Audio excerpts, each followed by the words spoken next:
আসসালামু আলাইকুম সুপ্রিয় শিক্ষার্থী সুধীবৃন্দ, আপনাকে সব জান্তার পাঠশালায় সাদর সম্ভাষণ। সব জান্তার পাঠশালার পক্ষ থেকে অল ম্যাথ ফর্মুলা এই পদ্ধতির আওতায় আপনাদেরকে অনন্যভাবে দেখানো হচ্ছে। এই 1 থেকে 20টি আপনি অনন্যভাবে এখানে দেখবেন এবং সবগুলো আপনাকে হাতে কলমে আমাদের এই ইউটিউব এবং ফেসবুক পেজ থেকে দেখানো হচ্ছে এবং সারা জীবন মনে রাখার কৌশল আপনাকে শেখানো হচ্ছে। তার মানে এগুলো আপনি সারা জীবন মনে রাখার কৌশল দেখবেন। তাহলে আজ আপনারা শিখবেন এই সূচক সম্পর্কে পার্ট 8 এ দেখুন। তাহলে এই পার্ট 8 দেখুন এবং অনন্যভাবে শিখুন। আর এখানে যে পার্টগুলো আছে এইভাবে আপনি সারা জীবন মনে রাখার অনন্য পদ্ধতি এখানে দেখুন এবং অনন্যভাবে জ্ঞান আহরণ করুন। আশা করি এগুলো আপনি দেখলে আপনার সূত্র নিয়ে আর গাণিতিকভাবে কোনো সমস্যা হবে না। এখানে অনন্যভাবে আপনাদেরকে হাতে কলমে সুন্দরভাবে সূত্র দিয়ে থিওরি দিয়ে আপনাদেরকে বোঝানো হয়েছে। এজন্য এই পার্টগুলো দেখুন এবং অনন্য জ্ঞান আহরণ করুন। আজ আপনারা পার্ট 8 এ জানতে পারবেন সূচক এর সব সূত্রাবলী এক নজরে জানুন। তার মানে আপনি কি সূচক সম্পর্কে অনন্যভাবে দেখা হবে এবং এইগুলো সারা জীবন মনে রাখার পদ্ধতি আপনারা এখানে জানতে পারবেন। কিভাবে এই পার্টটা দেখুন, অনন্য জ্ঞান আহরণ করুন। এখানে দেখুন সূচকের সংজ্ঞাতে বলা হয়েছে সূচক ও ভিত্তি সম্মিলিত রাশিকে সূচকের রাশি বলা হয়। এই সংজ্ঞাগুলো আপনারা আয়ত্ত করবেন। আর এখানে একটা তথ্যভিত্তি উপাত্ত দেওয়া আছে, এগুলো আপনারা অবশ্যই দেখবেন।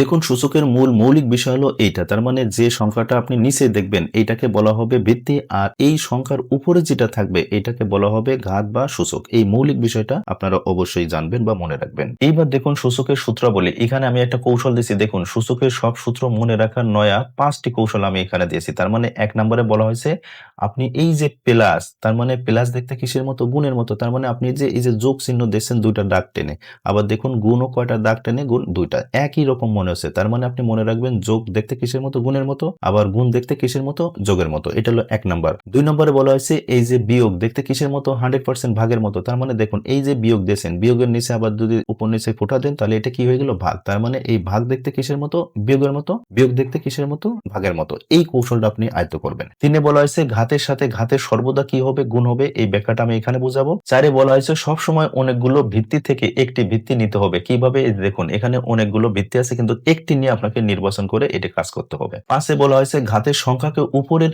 এই 4টি সংখ্যা অর্থাৎ যোগ, গুণ, ভাগ এই 4টি দ্বারাই আপনাকে কি প্রতীক দ্বারা আপনাকে হিসাব করে কাজ করতে হবে। কিভাবে? এইটা একটু দেখুন। তাহলে বন্ধুরা এই যে 5টি কথা আমি লিখছি, এই 5টি কথার এবার মূল ব্যাখ্যা আপনাকে সূত্র সহ আপনাকে দেখাচ্ছি। দেখুন প্রথমে লেখা আছে a পাওয়ার m গুণ a পাওয়ার n। তার মানে হচ্ছে কি, খেয়াল করুন এই যে ভিত্তি আছে কি এখানে 1, তার মানে একাধিক ভিত্তি থেকে আপনি নেবেন একটা ভিত্তি। তার মানে এই যে আপনি অনেকগুলো ভিত্তি দেখবেন, নিতে হবে কয়টা? একটা। তার মানে অনেকগুলো ভিত্তি থেকে আপনি একটা এনেছেন। এবার এখানে যেহেতু এর উপরে আছে তাই এর উপরে দেন। এইবার দেখুন এই গুণ চিহ্ন দেখতে কিসের মতো? এই যে আপনাকে এখানে বলা হয়েছে গুণ চিহ্ন দেখতে কিসের মতো? 100% যোগের মতো। আবার যোগ দেখতে কিসের মতো? গুণের মতো। তার মানে এখানে গুণ আছে, আপনি নেবেন হলো যোগ। তারপরে এই পাওয়ার কি আছে? n, তাই n হলো। তার মানে a power m plus n হয়ে গেল। দেখছেন কত ইজি, এভাবে মনে রাখবেন। এবার দেখুন সূত্র 2 লেখা আছে কি a power m is divided a power n। তার মানে কোন রাশির এই লব হর যদি থাকে তাহলে এই যে এটাকে আপনি কি মনে রাখবেন? এটা 100% বিয়োগ মনে রাখবেন। বিয়োগ মূলত কি?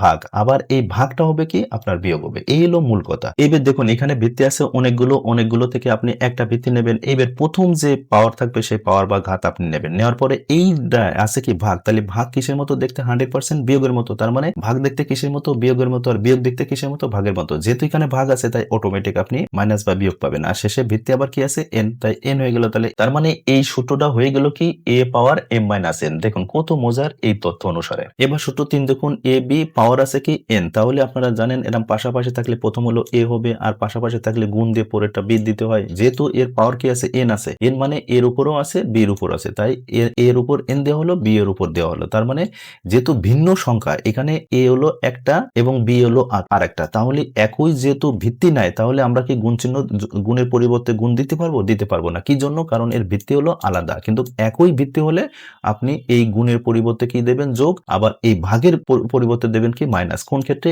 একই যদি ভিত্তি হয়। কারণ এখানে ভিত্তি হয়েছে আলাদা। তাহলে 100% এই আলাদা আলাদা দিয়ে আপনাকে দেখাতে হবে। আর তাহলে আপনার এই কথার দেখুন এখানে প্রমাণ দেওয়া হয়েছে, অর্থাৎ a into b power n। তার মানে এই a b গুণ অসংখ্য হয়ে আবার এইটা হবে। তার মানে হচ্ছে n সংখ্যক a b এর ক্রমিক গুণ। তার মানে n এর সাথে আপনার a b কে অনেক সংখ্যা দ্বারা গুণ করে প্রমাণ করানো হয়েছে। তার মানে a হলো অনেক সংখ্যা গুণ, আবার b হলো অনেক সংখ্যা গুণ। তার মানে এই ভিত্তি হচ্ছে a, আর এনটা হলো কি এন সংখ্যক, তার মানে অনেক সংখ্যা থাকতে পারে।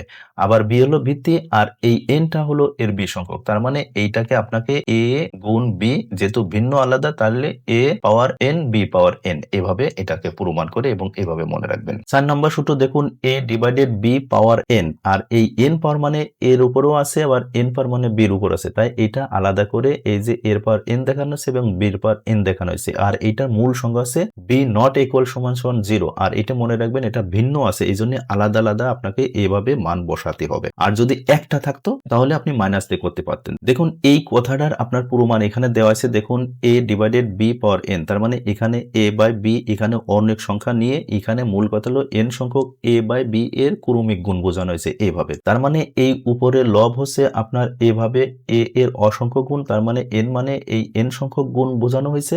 আবার নিচেই হর বি আছে তাই বি, আবার এন বলতে এন সংখ্যক বি বোঝাচ্ছে, মানে এন মানে আছে এন সংখ্যক অনেক সংখ্যা এটা প্রকাশ করে। তাহলে এইটা ইজি ভাবে বুঝছেন। দেখুন সূত্র 5 বলা আছে A power M into to the power N, তাহলে দেখুন এই এ এর পাওয়ার আছে এম, আর এই দুইটার উপর পাওয়ার আছে এন। দেখুন এই সূত্র 5 মানে পাওয়ারের সাথে যদি পাওয়ার থাকে এইটা বোঝার জন্য আমি 3 নম্বরে সুন্দর একটি কথা বলছি। দেখুন এখানে 3 বলা আছে ঘাতের সাথে ঘাতের সর্বদা কি হবে, গুণ হবে। তাহলে আপনি অটোমেটিক এই প্রথম যে ভিত্তি আছে এ নেবেন, এই ঘাতের সাথে ঘাত গুণ করবেন, তার মানে এম এর সাথে এম গুণ করলে এম এন, আপনি আগে এন এম দিতে পারবেন না, এটা উল্টো করা যাবে না, মানে যেভাবে গুণ থাকবে পাওয়ার যেভাবে শেষেরটা থাকবে সেই শেষেরটা দিবেন। এখানে দেখুন প্রমাণ দেখানো হয়েছে A power M to the power N, তার মানে এই এম এর সাথে পাওয়ার দেখানো হয়েছে আর এখানে এম দেখা হয়েছে, মানে এন সংখ্যক এ এর উপর এম সংখ্যক গুণ হিসাবে আপনাকে দেখানো হয়েছে। আবার দেখুন এখানে এ পাওয়ার দিয়ে এম দেখানো হয়েছে, আবার এখানে এন সংখ্যক, তার মানে এখানে যে এন সংখ্যক আছে এখানে অনেক সংখ্যা হইতে পারে এই এন এর উপর ভিত্তি করে, তার মানে দেখুন A power N into M, তার মানে into A power M N, সুতরাং A power N into to the power N সমান সমান এ পাওয়ার এন এন, এইটাকে আপনাকে ব্যাখ্যা বাক্যে প্রমাণ দিয়েছে। তাহলে সুপ্রিয় বন্ধুরা, আমি এই সূচক সম্পর্কে যে অনন্যভাবে আপনাদেরকে আমার মতো বোঝাইলাম, এই পদ্ধতি আপনি প্রয়োজন হলে ভিডিওটা আরেকবার দেখুন এবং অনন্য জ্ঞান আহরণ করুন। সেই প্রত্যাশা রাখি আপনারা সুস্থ ভালো থাকুন। আল্লাহ হাফেজ।